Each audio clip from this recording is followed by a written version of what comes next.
ओम नमः शिवाय। आज हम आपको सुनाने जा रहे हैं शिव कथा में सप्तऋषियों द्वारा पार्वती की परीक्षा। ब्रह्मा जी कहते हैं, देवताओं के अपने अपने निवास पर लौट जाने के उपरांत भगवान शिव पार्वती की तपस्या की परीक्षा लेने के विषय में सोचने लगे। वे अपने परात्पर माया रहित स्वरूप का चिंतन करने लगे। वैसे तो वे सर्वेश्वर और सर्वज्ञ हैं। वे ही सबके रचनाकार और परमेश्वर हैं। उस समय देवी पार्वती बहुत कठोर तप कर रही थीं।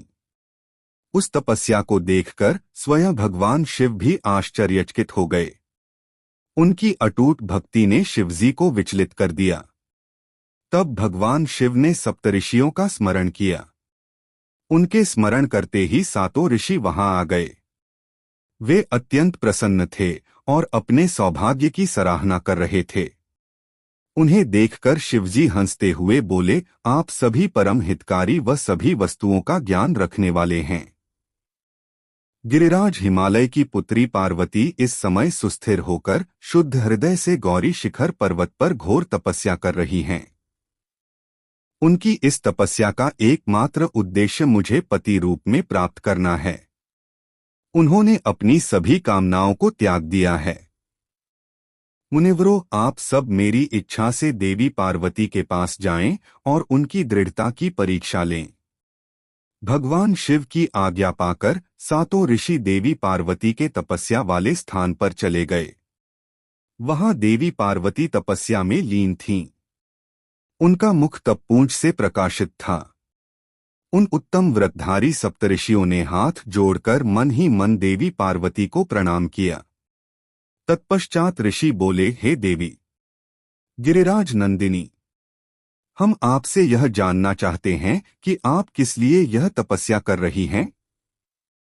आप इस तप के द्वारा किस देवता को प्रसन्न करना चाहती हैं और आपको किस फल की इच्छा है।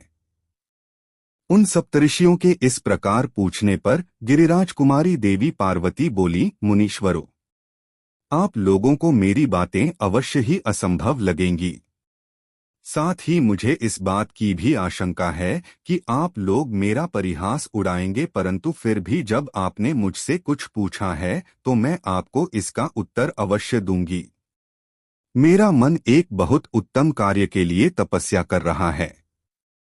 वैसे तो यह कार्य होना बहुत मुश्किल है, तथापि मैं इसकी सिद्धि हेतु पूरे मनोयोग से कार्य कर रही हूँ। देवर्षि नारद द्वारा दिए गए उपदेश के अनुसार मैं भगवान शिव को पति रूप में प्राप्त करने के लिए उनकी तपस्या कर रही हूँ। मेरा मन सर्वथा उन्हीं के ध्यान में मग्न रहता है तथा मैं उन्हीं के चरणारविंदों का चिंतन करती रहती हूँ। देवी पार्वती का यह वचन सुनकर सप्तर्षि हंसने लगे और पार्वती को तपस्या मार्ग से निवृत्त करने के उद्देश्य से मिथ्या वचन बोलने लगे। उन्होंने कहा, हे हिमालय पुत्री पार्वती, देवर्षि नारद तो व्यर्थ ही अपने को महान पंडित मानते हैं। उनके मन में क्रूरता भरी रहती है। आप तो बहुत समझदार दिखाई देती हैं। क्या आप उनको समझ नहीं पाई?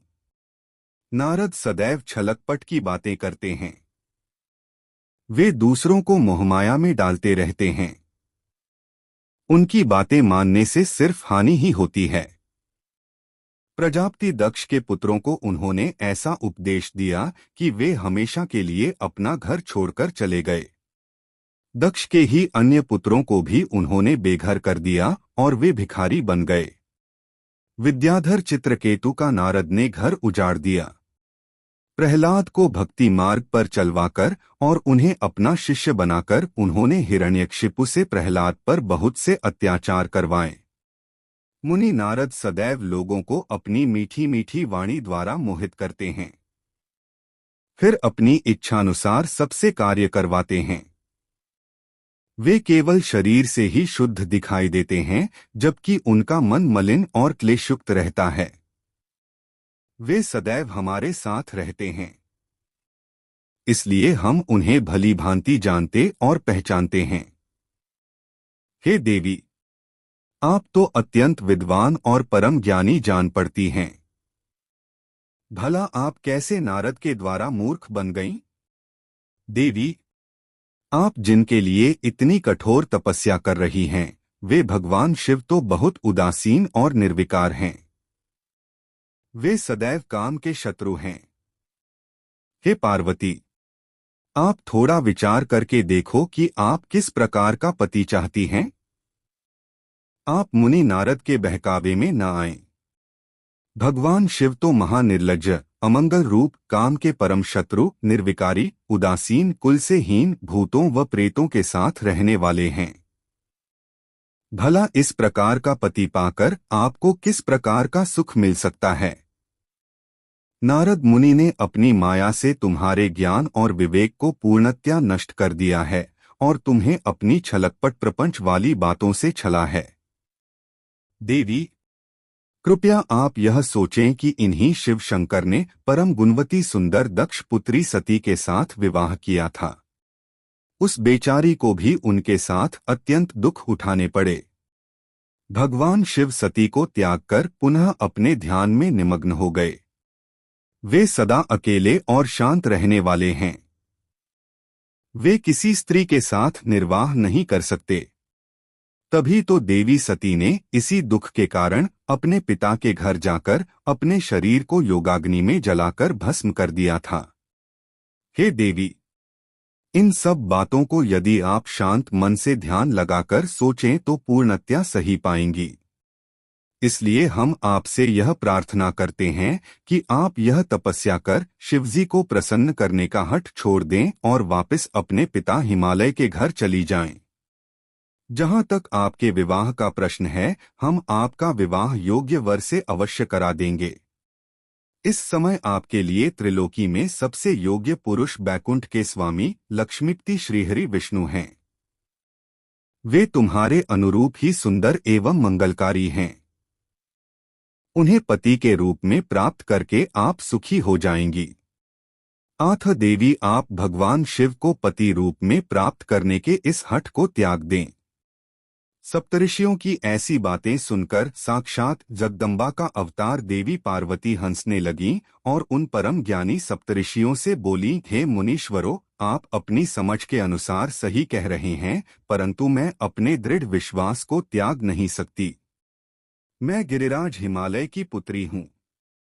पर्वत पुत्री होने के कारण मैं स्वाभाविक रूप से कठोर हूँ। मैं तपस्या से घबरा नहीं सकती। इसलिए हे मुनिगणों, आप मुझे रोकने की चेष्टा न करें। मैं जानती हूं कि देवर्षि नारद ने जो उपदेश मुझे दिया है और शिवजी की प्राप्ति का साधन जो मुझे बताया है, वह असत्य नहीं है। मैं उसका पालन अवश्य करूंगी। यह तो सर्वविदित है कि गुरुजनों का वचन सदैव हित के लिए ही होता है। इसलिए मैं अपने गुरु नारद जी के वचनों का सर्वथा पालन करूंगी। इससे ही मुझे दुखों से छुटकारा मिलेगा और सुख की प्राप्ति होगी। जो गुरु के वचनों को मिथ्या जानकर उन पर नहीं चलते, उन्हें इस लोक और परलोक में दुख ही मिलता है। इसलिए गुरु के वचनों को पत्थर की लकीर मानकर उनका पालन करना चाहिए। आथ मेरा घर बसे या न बसे, मैं तपस्या का यह पथ नहीं छोड़ूंगी। हे मुनीश्वरों, आपका कथन भी सही है। भगवान विष्णु सद्गुणों से युक्त हैं तथा नित नई लीलाएं रचते हैं, परंतु भगवान शिव साक्षात परब्रह्म हैं। वे परम आनंदमय हैं। मायामोह में फंसे लोगों को ही प्रपंचों की आवश्यकता होती है। ईश्वर को इन सब की न तो कोई आवश्यकता होती है और न ही रुचि। भगवान शिव सिर्फ भक्ति से ही प्रसन्न होते हैं। वे धर्म या जाति विशेष पर कृपा नहीं करते। ऋषियों, यदि भगवान शिव मुझे पत्नी रूप में नहीं स्वीकारेंगे तो मैं आजीवन कुंवारी ही रहूंगी और किसी अन्य का वरण कदापि नहीं करूंगी। यदि सूर्य पूर्व की जगह पश्चिम से निकलने लगे, पर्वत अपना स्थान छोड़ दें और अग्नि शीतलता अपना ले, चट्टानों पर फूल खिलने लगें, तो भी मैं अपना हठ नहीं छोड़ूंगी। ऐसा कहकर देवी पार्वती ने सप्तऋषियों को दोनों हाथ जोड़कर प्रणाम किया तथा भक्तिभाव से शिव चरणों का स्मरण करते हुए पुनः तपस्या में लीन हो गईं। तब पार्वती के श्रीमुख से उनका दृढ़ निश्चय सुनकर सप्तऋषि बहुत प्रसन्न हुए और उनकी जय जयकार करने लगे। उन्होंने पार्वती को तपस्या में सफल होकर भगवान शिव से मनोवांछित वरदान प्राप्त करने का आशीर्वाद दिया। तत्पश्चात देवी पार्वती की तपस्या की परीक्षा लेने गए सप्तर्षि उन्हें प्रणाम करके प्रसन्न मुद्रा में भगवान शिव को वहां हुई सभी बातों का ज्ञान कराने के लिए शीघ्र उनके धाम की ओर चल दिए। तब भगवान शिव शंकर के पास पहुंचकर सप्तऋषियों ने उनके समीप जाकर दोनों हाथ जोड़कर उन्हें प्रणाम किया और उनकी स्तुति की। तत्पश्चात सप्तऋषियों ने महादेव जी को सारा वृत्तांत बताया। फिर प्रभु शिव की आज्ञा पाकर सप्तऋषि स्वर्गलोक चले गए।